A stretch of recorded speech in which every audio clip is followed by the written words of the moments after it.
There are few games that Xbox Series X and S gamers are more psyched to get their hands on right now than Elden Ring, and having spent a little bit of time casting spells and slaying dragons, we can indeed confirm that they are absolutely right to be so darn excited. From terrifying bosses to ghostly summons and even friendly guys named Alexander, here's everything we learned from our hands-on time with the closed network test of FromSoftware's latest fantasy epic.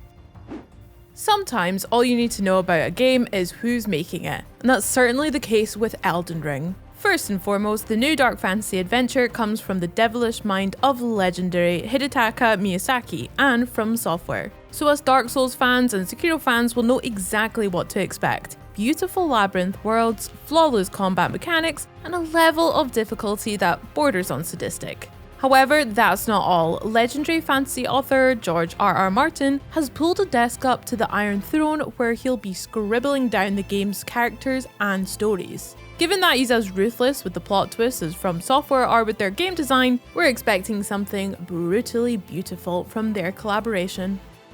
Elden Ring has been described as the most ambitious game that FromSoftware has ever worked on, and that immediately rang true as soon as we set foot in the game's vast open world. I mean, just from the brief section of game that we've already had access to, we've already seen verdant forests, looming mountains, spooky ruins, and deep, dark catacombs, with each area as well harboring its own unique enemies. From riding through a storm as lightning strikes the ground all around you to watching the moon creep up over a cliff as the game shifts from day to night, Elden Ring's realm is full of incredible little moments and atmospheric details that left us absolutely dying to adventure further. However, in true FromSoftware tradition, Elden Ring is a game where you will find yourself horrendously outmatched if you stumble into the wrong fight at the wrong time, so you will want to explore carefully. The closed network test took place mainly in an area called Limgrave, with an early tutorial section set in the Cave of Knowledge, giving us a chance to learn the ropes a little bit before we struck out into the world at large. And given that the test features both a tree sentinel and a big old dragon who comes swooping down to test your mettle, the chance to get a little practice in turned out to be a literal lifesaver.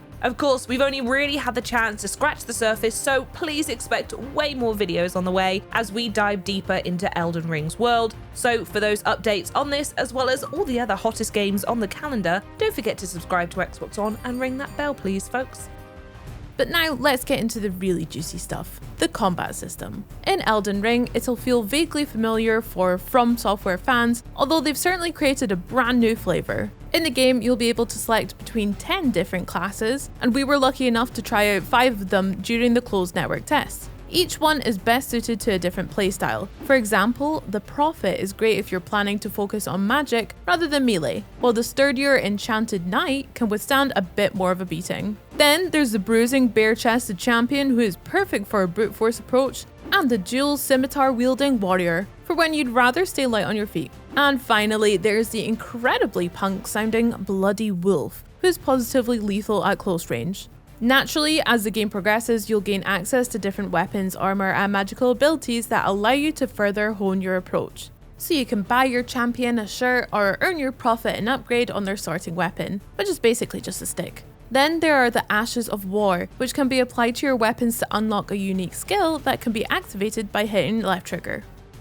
We also got to try out both the Noble Sorcerer and Lone Wolf Ashes during our test session, both of which summon temporary companions to lend a hand, ideal when you're really outnumbered or just feeling a little bit lonely. As anyone who checked out the CNT or the video preview will know, magic looks set to play a pretty big role in Elden Ring, with flaming swords, gusty wind strikes, and makeshift flamethrowers all appearing to whet our appetites for the conjuring possibilities of the final game. At the same time, melee combat also feels every bit as weighted and as tactile as you'd expect, with heavy attacks used to break your enemy's guard and open them up for a finishing blow. It's especially satisfying on the Xbox Series X too, where the 60 frames per second frame rate makes timing those perfect parries just a little tiny bit easier. But fear not, all you Xbox One users, no. Elden Ring is also smart delivery ready, so you'll be able to upgrade to the next gen version for free should you pick up a Series X or S somewhere down the line.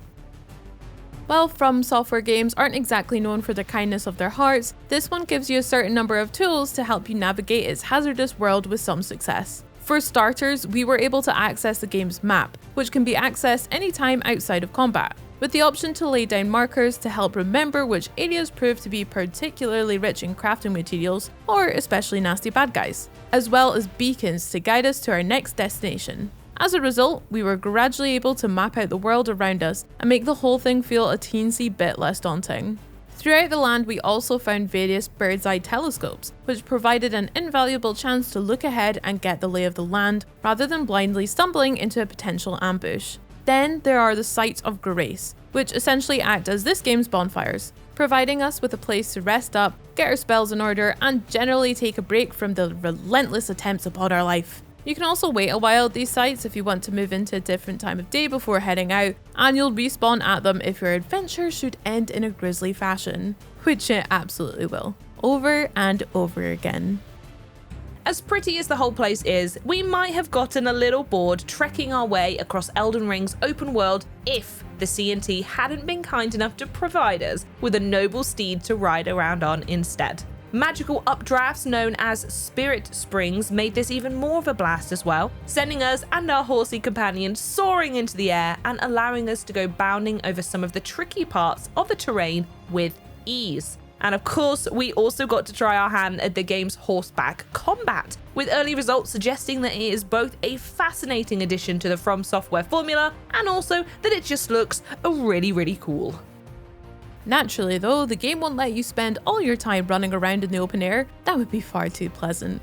FromSoftware have a reputation for crafting some of the most grueling dungeons ever known to man or demon, and our brief foray into the darker, danker parts of the CNT made it clear that Elden Ring is no exception. From what we've seen, Elden Ring's dungeons tend to feature branching paths that let you pick exactly how you want to approach them. Some of the mines and catacombs you'll be stalking are so dark that you'll need a torch to have any hope of survival, and they also tend to be filled with traps and enemies. However, we did discover that this time around you can crouch with left stick, which makes it a little easier to sneak through some sections without being seen, or to gain the upper hand on your foes with a surprise attack. And if you feel like such underhand tactics are beneath you, that's fine, but you'll quickly find out that the other folk roaming around in the shadows have no such sense of sportsmanship.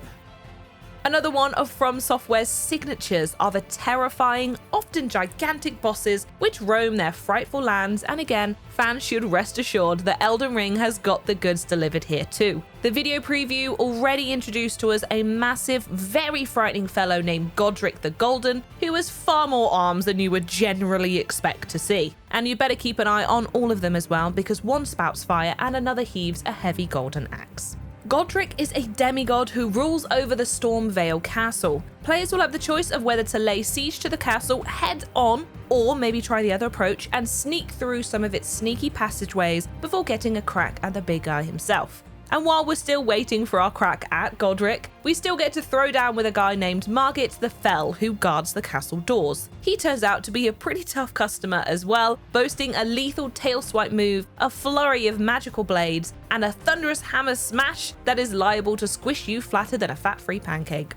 Thankfully, since this is a FromSoftware game, each boss fight failure is a bloody lesson in how to succeed, and we were able to slowly but surely get a sense of Margit's weaknesses and how to exploit them. We even came out of the CNT with a sense of hard-earned confidence, which I'm sure the final game will immediately devour, but so it goes. Of course, not everyone you encounter out in the world will greet you with an attempted decapitation. We also met a slightly spooky but seemingly friendly lady called Melina who will help you to level up during your adventures.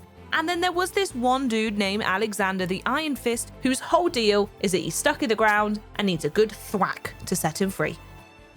All in all, Elden Ring's world looks like an incredibly intimidating place to be, so the good news is that you won't have to face it alone. Elden Ring's multiplayer options will allow you to join up with players from other worlds, including across Xbox console generations, to play cooperatively. You can even create a group password if you want to play exclusively with your friends. After all, when you might be attacked by a dragon at any moment, it's nice to know that you can trust the person at your side. On the other hand, if you'd rather lean into the chaos, then you also have the option to go all player versus player and invade one another's games.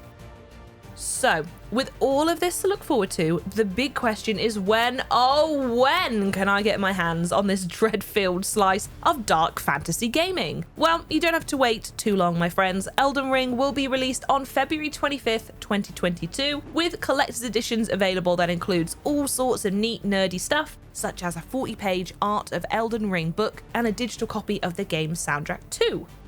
From its sprawling world to its fearsome bosses and major fantasy credentials, Elden Ring looks all set to be one of the best Xbox games of 2022. Let us know how high it is on your wishlist down in the comments, and don't forget to like, subscribe, and ring the bell before you go. Bye!